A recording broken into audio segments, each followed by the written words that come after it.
Oi, turma, tudo bem com vocês? Hoje eu resolvi vir aqui falar um pouquinho de um assunto que atinge os homens, né?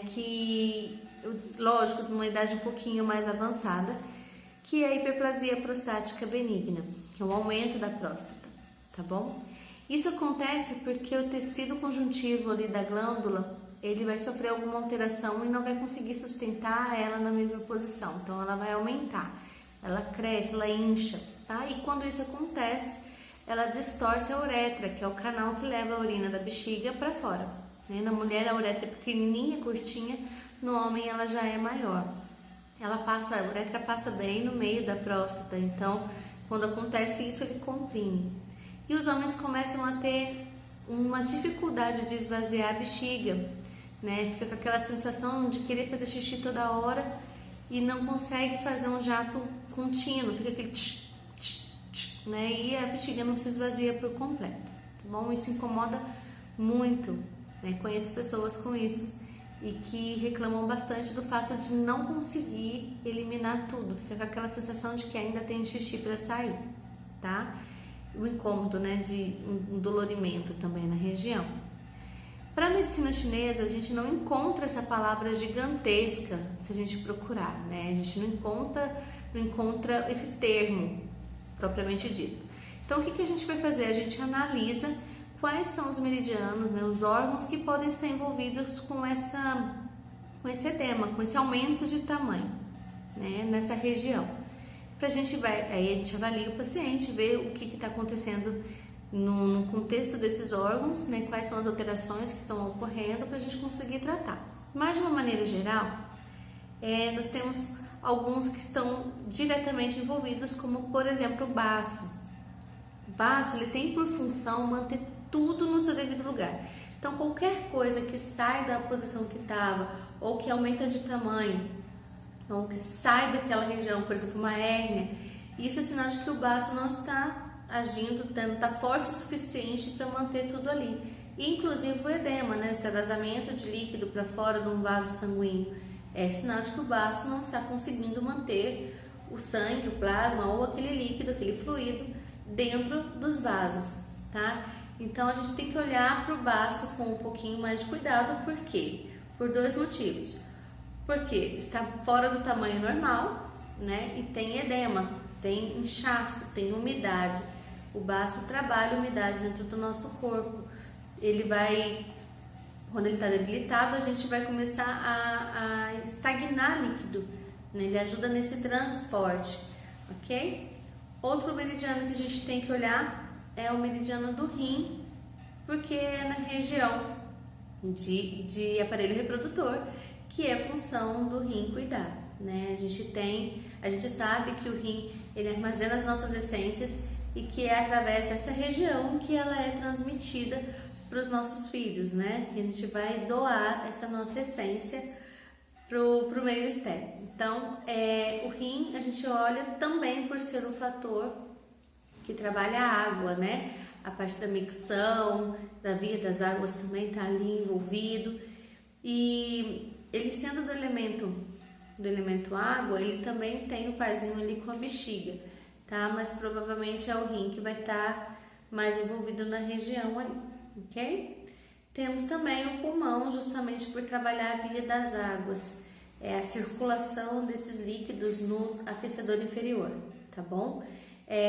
O pulmão, ele trabalha, tem um ponto específico dele que trabalha a parte de micção. Então a gente fala assim, não tem nada a ver. Tem, porque ele é responsável por abrir a via das águas, né? Por permitir que esses fluidos corram pelo nosso corpo. Então a gente vai olhar elementos, né, órgãos que trabalham com a transformação, com o transporte, com a produção desses líquidos no nosso organismo, tá bom?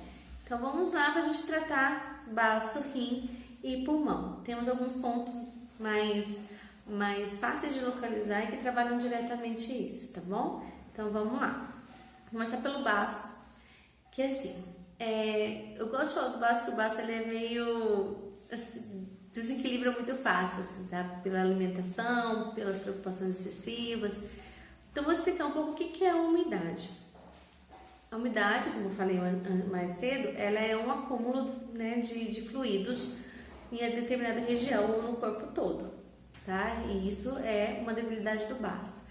Se a gente não elimina esse edema, né, essa umidade, ela vai se condensando mais, ela vai deixando de ser fluida, tá? Ela começa a ser um pouco mais pegajosa e ela fica mais difícil de ser eliminada do corpo.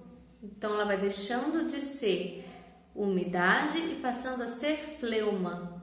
Não sei se vocês já ouviram falar disso. Fleuma é uma umidade condensada, uma umidade pegajosa, tá? É fácil a gente ver isso, ó. Quando a gente começa a ficar resfriado, a gente tem uma umidade aqui em cima na região da cabeça, começa primeiro a escorrer o nariz, né? Aquela coriza, aquele líquido clarinho, e à medida que aquilo vai ficando estagnado, né? Ele vai aumentando o yang, porque toda estagnação ela gera um acúmulo de energia naquela região. Então a gente vai aumentando o yang, resseca os fluidos e aí aquilo vai ficando mais pegajoso, né? E aí fica aquele ranho que você põe o dedo assim, puxa, faz aquele estica, né? Faz coisa estilingue. É mais ou menos isso. Isso é a fleuma, tá? E se a gente não cuida da fleuma, independente da região que ela estiver no nosso corpo, ela pode se transformar nos tumores, nos cistos, tá? Então, isso é fleuma condensada, fleuma que não foi tratada, tá bom? É baço debilitado. Então, a gente vai atender, a próstata aumentada, ela pode estar num processo de umidade, né? Se transformando numa fleuma. E se não for tratado, talvez, não estou falando que vai se tornar, mas talvez possa se tornar um tumor ou um cisto na região, tá bom? Então, o baço a gente vai tratar com 2 pontos, que o primeiro dele é o BP6, que eu acho que eu já falei dele algumas vezes. O BP6, ele se localiza a 3 tissuns ou 4 dedinhos assim, ó, do maléolo interno, né, daquele ossinho do pé do tornozelo, acima dele, escorrega um pouquinho para trás do osso, na direção da panturrilha, é o BP6, tá bom? O BP6, gente, eu até fiz uma colinha para não perder o rumo das coisas, né? Ele é a união dos 3 rins. Então, ele une rim, baço e fígado. Como a gente sabe, o fígado é responsável por mandar sangue e energia para o corpo todo. Então, é legal trabalhar o fígado também, tá? O BP6, ele ajuda a resolver a umidade do corpo, ele tonifica o rim e ele beneficia a micção. Tá? Então, todas as disfunções de próstata, a gente pode utilizar o BP6, que ele vai ajudar nessa região de triplo aquecedor inferior, tá bom? Outro ponto do baço é o BP9. O BP9 ele fica perto aqui do joelho. Eu vou colocar a figura bem do côndilo da tíbia para a tíbia, né, do osso da canela, assim, pela parte de dentro. É bem doloridinho. Ele trabalha edemas, né, um inchaço, um triplo aquecedor inferior também. Ele ajuda na micção e ele abre a via das águas, que é em associação com o pulmão, para poder transportar, fazer circular toda essa água dentro do corpo. BP9 eu uso em qualquer edema, tá, gente? Independente de ser em próstata, em região de genital, alguma coisa assim, qualquer edema, eu tô com um inchaço na perna, tô sentindo um desconforto, eu coloco, sensação de peso, é sinal de que tem umidade, tá? Aí eu sempre coloco o BP9, eu gosto bastante do resultado, tá bom? Vamos continuar então, agora a gente vai falar do rim, que é esse órgão que carrega a nossa essência, né, que é responsável pelos genitais, né, pelos órgãos genitais. Então, para o rim, a gente vai usar R6, que é logo abaixo do maléolo medial, desse mesmo ossinho, ele é bem no tornozelo mesmo, abaixo dele. Gente, eu mostro na mão, mas é lá no pé, tá? É do maléolo medial, lá no tornozelo, tá bom? O R6, ele nutre o rim, né, o yin do rim, e ele faz com que a gente tenha uma uma regulação dos órgãos genitais, independente se mulher ou não, né? Se for o homem, no caso que a gente está falando da próstata, mas a mulher ele também ajuda a regular os órgãos genitais, tá bom? O útero também, o ovário, é o aparelho reprodutor em si. E o R10, ele fica bem na região poplítea, bem aqui na dobra do joelho, entre dois tendões, entre o semimembranoso e o semitendinoso, meu Deus! Entre o semimembranoso e o semitendinoso, tá bom? Bem na região poplítea, como se fosse atrás do joelho para o lado medial, tá bom? Também vou colocar a figurinha para vocês. O R10, ele também nutre o rim e ele retira toda a umidade da região de abdômen inferior, né, de triplo aquecedor inferior. Gente, a umidade é o que mais acarreta esses aumentos, tá, de tamanho das coisas, tá bom? Então, assim, se vocês não têm como fazer todos os pontos, eu preferiria que fizessem os pontos do baço para retirar essa umidade e fazer com que a terra traga tudo para o centro, né, que o nosso elemento consiga fazer o trabalho dela, que é manter tudo no centro, no seu devido lugar, tá? Agora, como eu tinha falado do pulmão, existe um pontinho sim que trabalha a parte de micção e da via das águas, que é o ponto P5. O ponto P5 eu consigo mostrar. Ele fica aqui na região do cotovelo, vou ver se eu conseguir. Ai, gente. Que é assim, vocês vão pegar a linha do polegar e vem descendo. Descendo. Ele aqui, eu vou levantar um pouquinho, gente. Ele fica aqui assim, ó, do lado da luz.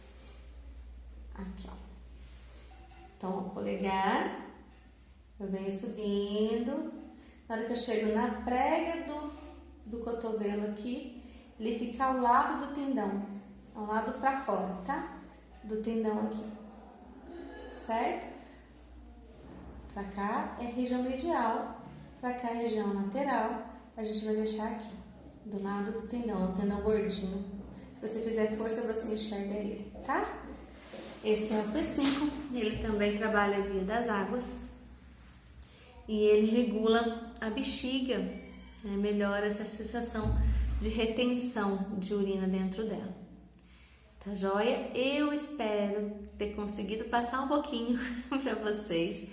Eu falo muito rápido, né? Eu tô tentando falar mais calma, mas eu já sou mais yang mesmo, então não tem muito jeito. Era a minha natureza, mas eu espero conseguir passar para vocês as informações certinhas, que vocês consigam entender como usar esses pontos.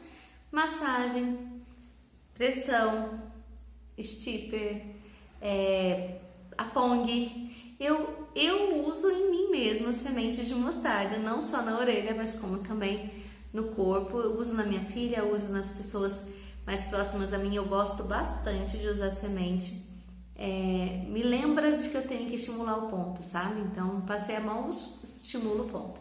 Então, as pressões são feitas de 1 a 3 minutos, as massagens também.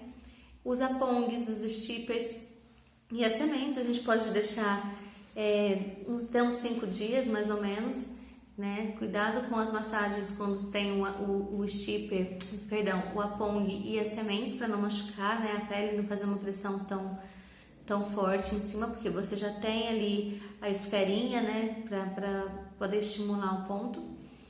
E as pressões, elas devem ser feitas de uma forma firme, tá? Não é superficial, não. Você tem que apertar e sentir incomodar um pouco, quando não tem outro estímulo, quando não tem nem semente e nem apong na região, tá bom? E é isso, gente. Fiquem com Deus, muita luz para todos.